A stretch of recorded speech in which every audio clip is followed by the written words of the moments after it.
For decades, living in a vehicle was a legal grey area in the United States, a loophole for the adventurous nomad and a lifeline for the desperate poor. That loophole has now been welded shut. Following the historic Supreme Court ruling in City of Grants Pass v. Johnson, a wave of aggressive new ordinances has swept the country, effectively criminalizing the act of sleeping in a vehicle on public property. We aren't talking about parking tickets anymore. We are talking about misdemeanor charges, 30-day jail sentences, and the state-sanctioned seizure of vehicles.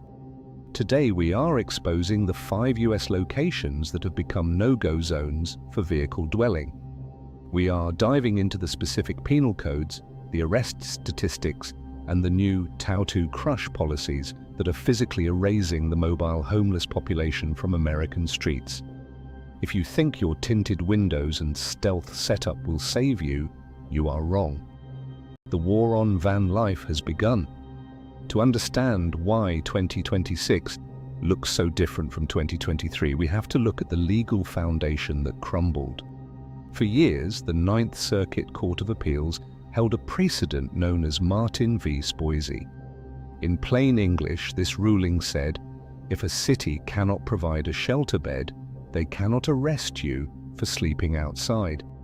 It was a constitutional shield that protected thousands of people living in cars, RVs, and vans from criminal prosecution. That shield is gone. Number 1. The state of Florida. We aren't starting with a city, we are starting with an entire state. Florida has become the most hostile environment for vehicle dwellers in the nation due to House Bill 1365. Effective October 1, 2024, this law prohibits counties and municipalities from allowing any public camping or sleeping on public property. The data on HB 1365 is staggering. It strips local governments of the choice to be lenient. If a city in Florida decides to look the other way and allow people to sleep in their cars, local residents or business owners can now sue that city for damages. This bounty hunter-style clause has forced every municipality from Key West to Jacksonville to enforce strict bans. In Fort Lauderdale, the Fixit FTL app allows citizens to geotag and report sleepers in real time. The response time for these reports is mandated by law to be within 5 business days, but police often respond within hours. For the van lifer thinking of boondocking near a Florida beach, the risk profile is astronomical. You aren't just hiding from the police, you are hiding from every citizen with a smartphone who can legally compel the city to remove you. The fines start at civil citations, but quickly escalate to arrests if the individual refuses to move to a designated area, most of which are not set up for vehicles. 2. San Diego, California. San Diego was once the capital of beachside van life. That era is over. The city has aggressively weaponized 2 specific laws: the Vehicle Habitation Ordinance, VHO, and the Oversized Vehicle Ordinance, OVO. Following the Grants Pass ruling, San Diego police launched Operation Shelter or Street, focusing heavily on the Mission Bay area. In a single week in July 2025, police issued 46 citations for oversized vehicles in just 1 precinct. But the citation is just the first step. The real weapon here is the 72-hour rule combined with the 4-hour movement requirement. Vehicles must move a significant distance every 72 hours, and oversized vehicles are banned from parking overnight, 2 a.m. to 6 a.m., without a permit. The catch: permits are tied to residency addresses that vehicle dwellers do not have. Data from local advocacy groups indicates that vehicle impoundments in San Diego have risen by 40% year over year. Once a vehicle is towed, the costs are catastrophic. The tow fee plus daily storage fees plus the administrative fine often exceeds $1,500 within the first week. For a person living in their car due to poverty, this is a financial total. They cannot pay the fee, so the city seizes the vehicle. It is a highly effective, mechanical method of eviction. Remove the home, and the person disappears from the street. 3. Los Angeles, California. Los Angeles is fighting a different kind of war. While they target individual dwellers, their main focus in late 2025 and 2026 has been on the van lords. Data revealed that a significant percentage of the broken-down RVs lining the streets of Venice and the San Fernando Valley were not owned by the occupants. They were owned by predatory landlords who bought scrap RVs for $500, towed them to a street, and rented them out to the homeless for $200 a week. To combat this, the LA City Council passed motions allowing for the immediate towing of inoperable RVs. The definition of inoperable is key. If the police determine the vehicle cannot move safely under its own power, a common issue for these scrap RVs, they can tow it immediately, bypassing the usual warning periods. The red zone sweeps have intensified. In designated zones around schools and parks, the buffer for vehicle dwelling has been expanded. The city is using a strategy called containment and clearance, pushing RVs out of residential areas and into industrial zones, where they are then targeted for sanitation violations.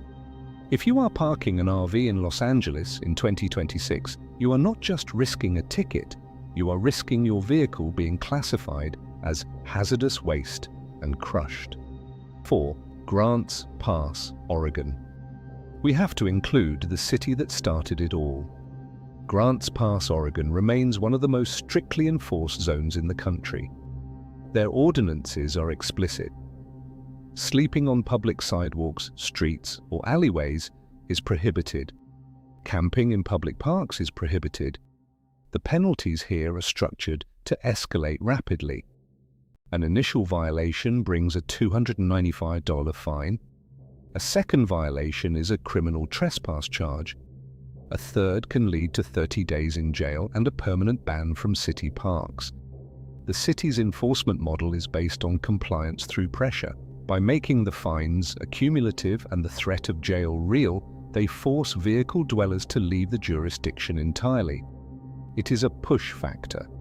Data from neighboring counties suggests a migration effect. As Grants Pass tightens the screws, vehicle dwellers are pushed into Rural Bureau of Land Management (BLM) land, where resources and support systems are non-existent. 5. San Francisco, California. San Francisco has always had a complex relationship with homelessness, but the post-Grants Pass era has seen a shift toward hard enforcement. The city's latest tactic relies heavily on the tow trap. California state law allows vehicles to be towed if they have 5 or more unpaid parking tickets. In San Francisco, where parking enforcement is relentless, a vehicle dweller can accrue 5 tickets in less than a week. The city has deployed license plate reader (LPR) technology to scan blocks specifically looking for these scofflaw vehicles. Once identified, the vehicle is booted and towed. The statistics are grim. Less than 10% of vehicle dwellers in San Francisco are able to recover their vehicles from impound. The cost of living in the Bay Area means that even a fully employed person living in a van is often one tow away from sleeping on the sidewalk. The city isn't just banning sleeping, they are using the vehicle code to bankrupt the sleeper.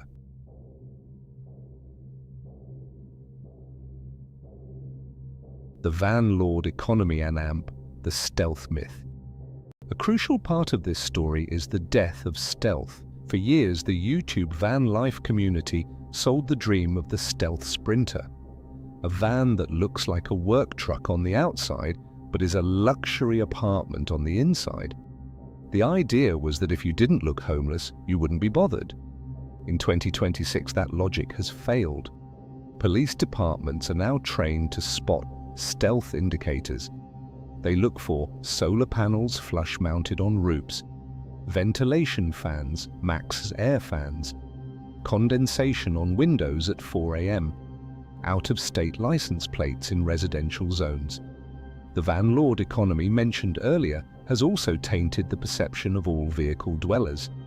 Because criminals were renting out hazardous sewage-leaking RVs, public sympathy for anyone living in a vehicle has plummeted. Residents don't distinguish between a $100,000 rig and a $500 meth lab on wheels. They call the police on both.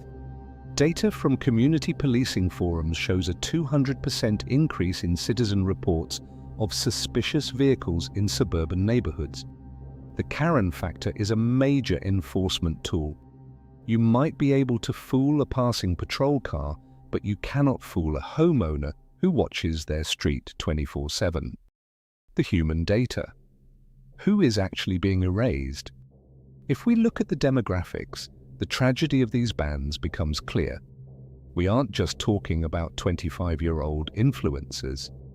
The fastest growing demographic of vehicle dwellers in 2026 is the elderly. We call this the silver tsunami of homelessness. These are Americans aged 65 plus who have been priced out of the rental market. Their social security checks, averaging $1,800 a month, cannot cover rent in any major city, so they buy a van.